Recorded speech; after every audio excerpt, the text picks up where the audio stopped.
My name's Nora Thompson, and tonight, like most nights since arriving in Monte Carlo, I found myself sitting alone at a small cafe on the edge of the bustling casino square. It's a far cry from the luxurious life I grew up with, but after graduating from an elite college stateside, all I craved was a break from it all. My dad practically owns half the globe, hotels, tech firms, you name it. But I go by my mom's last name to keep things low-key to dodge the vultures who circle anyone tied to my family. The evening breeze was starting to cool when he walked in. Daniel. He strolled into the cafe like he owned the place, or at least like he believed he did. Confidence rolled off him in waves, the kind that probably comes with wearing a suit that costs more than most people's monthly rent. Without asking, he pulled out the chair across from me and sat down, a cocky grin on his face. "Mind if I join you?" he finally asked, after already sitting. "Looks like you already did," I replied, barely glancing up from my coffee. He chuckled, smooth as silk. "I'm Daniel. And you are?" "Nora." I gave him a quick once-over. Not my usual type, too polished, too self-assured, but I had to admit, good-looking. "So, Nora, what's a girl like you doing at a place like this all by herself?" His tone was playful, somewhere between teasing and curious. "Just enjoying my coffee," I answered, keeping my reply deliberately vague. "What's your excuse?" I could say business, but that'd be a lie. Let's just say I'm scouting for something interesting, and it looks like I found it. His gaze held steady, and I couldn't tell if I was amused or annoyed by his persistence. I raised an eyebrow. "Well, I hope the coffee meets your expectations." Daniel grinned. "Something tells me it already has." I wasn't here to make friends or find a fling. I leaned back, ready to shut this down. "If you're running some kind of game, you're wasting your time. I don't fall for lines." His voice lowered slightly, a flicker of intrigue in his expression. "Who says I'm playing a game?" "Experience," I shot back. "You sit down uninvited, drop a line, and expect—" "What? A phone number? A date?" He leaned back, clearly entertained. "Tough. I like that, but no, I'm not fishing for a number. Just conversation. If it's too much, say the word, and I'll disappear." I studied him for a moment. Monte Carlo was stunning, but also lonely. A little conversation wouldn't hurt. "Fine," I said. "We can talk, but keep it light." To my surprise, the conversation flowed easily. He didn't pry, and I didn't feel the need to share anything personal. As the night deepened, I realized I was enjoying his company more than I expected. Daniel wasn't like the guys who tried to dazzle me with their wallets or family connections. He had the air of someone familiar with luxury but not defined by it. Eventually, it was time to leave. I stood, brushing off the cool night air. "Well, Daniel, this was unexpectedly pleasant." He gave me a slow grin. "Surprised yourself, huh?" "Maybe just a little. Good night, Daniel." As I walked back to my apartment, his words echoed in my mind. Monte Carlo was full of surprises, and perhaps tonight I had stumbled upon one. After that first encounter, my nights in Monte Carlo felt a little less solitary. Daniel had a knack for showing up wherever I was. Whether I was wandering the markets during the day or having a quiet dinner on my own, he'd always find me. Surprisingly, I didn't mind. He wasn't overbearing, just there. Persistent but never pushy, as if being around me was where he genuinely wanted to be. One evening, as I sat on a terrace watching the sun slip below the horizon, Daniel appeared once again, 2 coffees in hand. Without a word, he took a seat beside me, passing one of the cups over. I glanced at him, amused, assuming I wanted coffee. He gave me a lazy grin. I figured it was a safe bet. And somehow, it was. I teased, raising an eyebrow as he handed me a cup. "If I'm wrong, I'll drink both," he said with a grin. "Good guess, then," I replied, accepting the coffee. We sat in comfortable silence for a while, the rhythmic sound of waves filling the gaps between us. It felt strangely natural, as if words weren't necessary. "You never told me what you do back in the States." Daniel finally broke the quiet, his voice low and easy. I shrugged. "Didn't think it mattered. I work. Right now, I'm just enjoying not working." "Fair enough." He chuckled, his smile soft in the fading light. "But everyone's got a story, don't you think?" Over the next few days, we slipped into a comfortable rhythm. Daniel took me to parts of Monte Carlo I hadn't explored, hidden gardens, quaint little shops, and quiet beaches that tourists rarely found. We talked about everything and nothing: movies, books, favorite foods. He had a ridiculous passion for defending Daniel Craig as the best James Bond, while I was all about Sean Connery and the classics. One afternoon, as we walked along the beach, Daniel suddenly stopped and turned to me. There was a seriousness in his gaze I hadn't seen before. Nora, I know I'm just some guy you met at a cafe, but these past few weeks, I don't know. It's been different. Better, because of you. I stopped too, caught off guard. Feelings were the last thing I'd planned on dealing with here. Daniel, I like hanging out with you, I really do. But this is just a break for me. I'm not looking for complications. He nodded slowly, taking a breath. I get it. No pressure. Just know that I'm here. And I think you're pretty amazing. Days blurred into weeks, and before I knew it, my time in Monte Carlo was running out. Daniel and I started spending more time together, and what began as casual conversations evolved into late-night dinners and early morning breakfasts. It was the last thing I expected, falling for someone under the Mediterranean stars. Then, one evening, Daniel dropped a bombshell. Come back with me, Nora. Work at my company in the States. I know it sounds sudden, but I think this could be great. The idea was crazy, completely insane really, and yet part of me was tempted. Not just by the job, but by the adventure, by the thought of seeing where this unexpected connection might lead. Moving back to the States felt like stepping into a parallel universe, where Daniel's offer wasn't just a job, it was an invitation into his life. And suddenly, the line between a simple break and something much bigger began to blur. I was living in an ordinary apartment in an ordinary part of town, trying to blend in, playing the role of an ordinary girl who had just happened to luck out. But my father, he had different ideas about ordinary. He showed up one afternoon, completely unannounced, just as I was unpacking the last of my boxes. His booming laughter filled my small living room, the sound making the space seem even smaller. He stood in the doorway, larger than life, his presence impossible to ignore. Nora, hiding out in plain sight, huh? He chuckled, pulling me into a hug that almost knocked the air out of me. His grip was strong, just like his personality. So, tell me about this decision, he said, giving me that knowing look, his voice light but probing. This guy must be something special for you to up and move like this. I sighed, sitting down on the couch, trying to brace myself for the inevitable fatherly interrogation. His name's Daniel. He's different, Dad. He doesn't know about all this, I said, gesturing vaguely around, meaning the wealth, the name, the complications that came with being my father's daughter. Dad sat down next to me, his face now serious. Nora, you know you can't keep that a secret forever. If he's going to be part of your life, he should know who you really are. I know, Dad. I want to be sure about him before I complicate things. He ruffled my hair just like he used to when I was a kid, a small smile breaking through his usual sternness. Always looking out for you, kiddo. Just remember, if you need anything, I'm just a call away. And you know, I've got eyes everywhere. He winked, but there was an edge to his words that only a father with this kind of power could deliver. The next few weeks were a whirlwind, adjusting to my new job, my new life. Daniel was a constant, as supportive and charming as ever. But there was something different about him now, an edge that came with his own responsibilities. One night, over a quiet dinner at my place, Daniel brought up the conversation I had been dreading. Nora, he began, his tone soft but insistent, when do you think I'll get to meet your parents? I feel like I'm missing a big part of your life. I froze, the weight of the moment settling over me. Well, my mom passed away a long time ago, and my dad, he's just a regular trucker. We're not exactly on speaking terms right now. Daniel frowned, a look of genuine concern crossing his face. I'm really sorry to hear that, Nora. But you know, whenever you're ready, I'd love to meet him. Family's important. I nodded, appreciating his words but knowing the truth. My family was a world I wasn't ready to expose Daniel to. Not yet.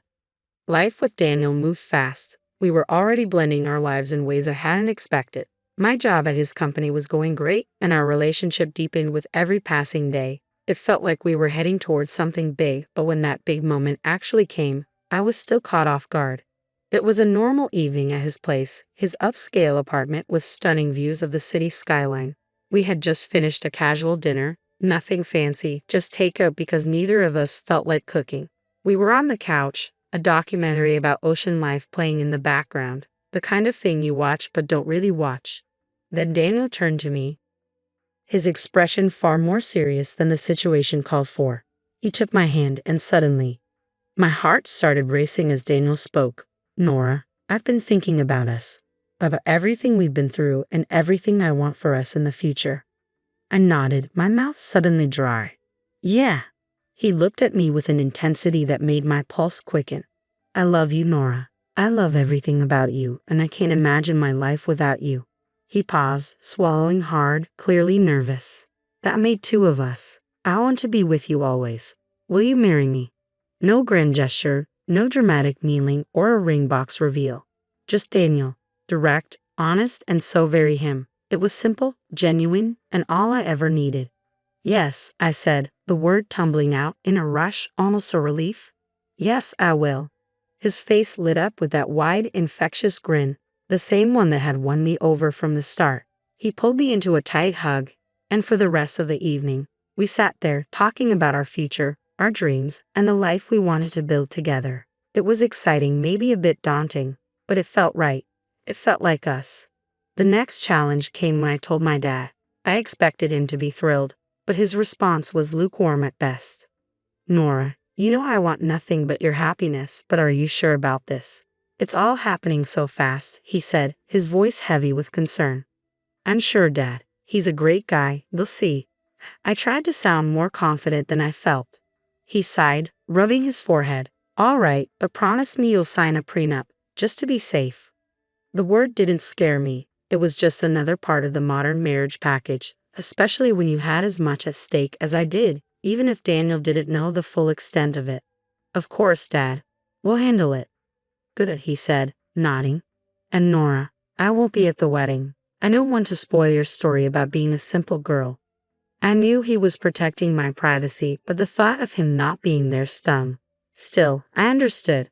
Then came the introduction to Daniel's mother, and it was far from warm. Her icy reception was palpable from the moment I stepped into their family home. Throughout dinner, she scrutinized me with a look that could freeze the room. Daniel, are you sure about this girl? She doesn't seem like a fit for our family, she said bluntly, her tone as cold as her gaze. Daniel tried to smooth things over, but his mother was relentless.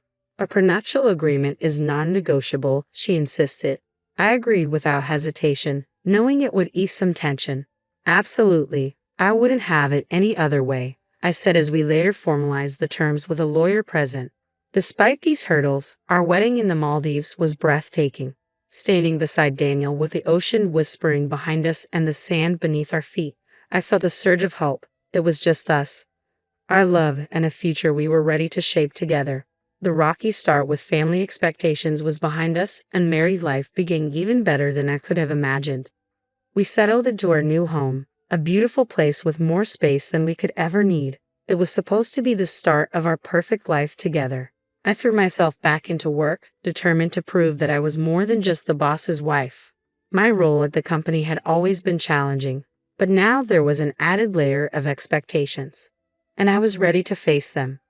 I was not only managing projects but also playing a key role in decision-making processes. At first, Daniel seemed proud. In meetings, he'd introduce me with a hint of pride in his voice. This is Nora, my wife and our project lead. But as the months went by and the projects under my leadership started generating significant profits and boosting the company's profile, something shifted in Daniel. It was subtle at first. A comment here, a slight remark there. One evening over dinner, he finally brought it up. You're doing great at work. Too great, maybe. I looked up from my plate, confused. What do you mean, too great? Isn't that good for the company? He sighed, pushing his food around with his fork. It is, but, you know, the guys are starting to say it's becoming the Nora show over there. His words stung. I tried to keep my voice steady. Isn't that a bit unfair? I thought you'd be happy we're doing well. I am happy, he said, though his voice was tinged with frustration. It's a lot. Everyone's always talking about you, about how you handle things. Makes me wonder where I stand. That conversation was the first of many. The more the business grew, the more strain it seemed to put on our relationship. Daniel's initial support started to feel like thinly veiled resentment. I couldn't understand it. He was the one who had encouraged me to step up in the first place. So why now, when I was succeeding, did it feel like everything was falling apart? Things took a turn for the worse when his mother came to stay with us for a few weeks. She brought with her a set of old-world, traditional expectations that I had always tried to avoid. "You're always at the office, Nora. When do you have time to take care of your husband?" she would say in passing, her voice thick with judgment. I did my best to shrug off her remarks, telling myself it wasn't worth the fight. But every comment she made seemed to widen the growing rift between Daniel and me. No matter how much success I found at work, it seemed it only deepened the cracks in our marriage. The breaking point came one evening when Daniel walked through the door, his expression grim. "Nora," he said, his voice heavy, "I think it's best if you leave the company. We need to focus on our family, and it feels like your role there is causing too much tension." I stared at him, disbelief and anger rising in my chest. "Leave the company? Why? I've been contributing so much." "It's for the best," he said flatly. "You can focus on the house. Maybe start that garden you've always talked about." His tone was dismissive, as if he were making an insignificant decision, not dismantling my career. The next day, I came home to an empty house. All the staff, housekeepers, cooks, and gardeners, were gone. "I let them go," Daniel said, not even looking up from his phone. "You want to be more involved at home, right? Here's your chance." His voice was cold, almost cruel, and in that moment, I realized the life we'd built together was no longer what it seemed. I wasn't afraid of housework, but the way this responsibility was thrust upon me felt wrong. This wasn't the caring, supportive man I had married. This was someone intolerant and controlling. With his mother staying with us, the situation became even more unbearable. She would smirk whenever Daniel discussed my new role as a full-time housewife, often saying, "It's good for a wife to focus on her home." As I adjusted to this unexpected twist in my life, shame crept in, shame that I hadn't seen this coming, and shame that I had to admit my father might have been right about Daniel. When Daniel suggested a trip to Monte Carlo to reignite the spark in our marriage, I felt a glimmer of hope, but that hope evaporated quickly when his mother announced she would join us. "It's been ages since I've traveled," she declared, her tone leaving no room for disagreement. Daniel welcomed her with open arms, completely disregarding my feelings. We rented a charming but costly little house in Monte Carlo, which quickly felt more like a prison than a getaway. Daniel and his mother treated the city as their personal playground, renting luxurious cars, shopping at exclusive boutiques, and dining at the finest restaurants while I was left to manage the household. They expected home-cooked meals, reducing me to little more than a servant in what was supposed to be a holiday retreat. As the days wore on, Daniel's mother's comments grew sharper, her disdain evident. "Nora, living at someone else's expense must be quite the life, huh?" she sneered, her words a thinly veiled insult. Daniel just laughed, his laughter cutting deeper than any wound. I felt utterly isolated, the beauty of the city overshadowed by their contempt. One evening, as we passed a grand old-style hotel, his mother expressed her envy. "Lucky billionaire Harris. Imagine ruling over a palace like that."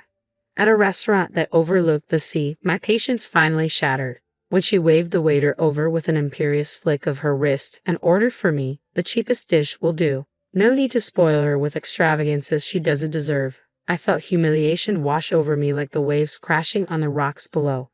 Rising from my chair, I faced them both, my voice steady and louder than I intended. "I will not tolerate this any longer. I'm divorcing you, Daniel." The cold air of Monte Carlo felt warm compared to the chill of betrayal. Instead of rushing to apologize, they followed me out, hurling insults. "Look at her, a beggar unworthy of my son," my mother-in-law called after me. My heart raced as I quickened my pace, but Daniel caught up and yanked my purse from my shoulder, his fingers clenching it tightly. "This is my money, Nora. Go on, get out on all fours if you have to," he spat, his voice dripping with contempt. I stood there, stunned and alone, while his mother laughed cruelly. "Maybe now you'll learn to beg in Monte Carlo since that's all you're good for." As their laughter echoed down the street, fate intervened. We were near that grand hotel, the one Daniel's mother had envied. She sneered, "Maybe they'll let you in as a beggar." Just then, the gates swung open and a guard approached, recognition lighting up his face. "Miss Harris," he called warmly, walking over with a respectful salute. The atmosphere shifted dramatically. Daniel and his mother fell silent, confusion replacing their smug satisfaction. "Your father told us you might come by. Please, this way." The best room is always reserved for you." As the guard led me inside, I could see my mother-in-law's bravado crumble to ash. Ignoring them both, I straightened my posture and thanked the guard. Behind me, Daniel's pleas began again. "Nora, please. I didn't mean it."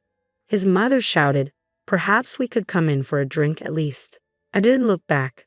The doors of the hotel closed behind me, a symbolic barrier shutting out the chaos of my old life. Inside, the staff greeted me with the respect due to the daughter of their employer. The flight back to the United States was long, offering plenty of time to contemplate my next steps. By the time I landed, my resolve had hardened, unyielding as the city sidewalks I had walked. The next day, I found myself in the office of a reputable lawyer, papers spread out before me like a battle map. "During your tenure at the company, your husband failed to pay you bonuses owed for the multi-million-dollar deals you closed," the lawyer pointed out, his tone a mix of surprise and indignation.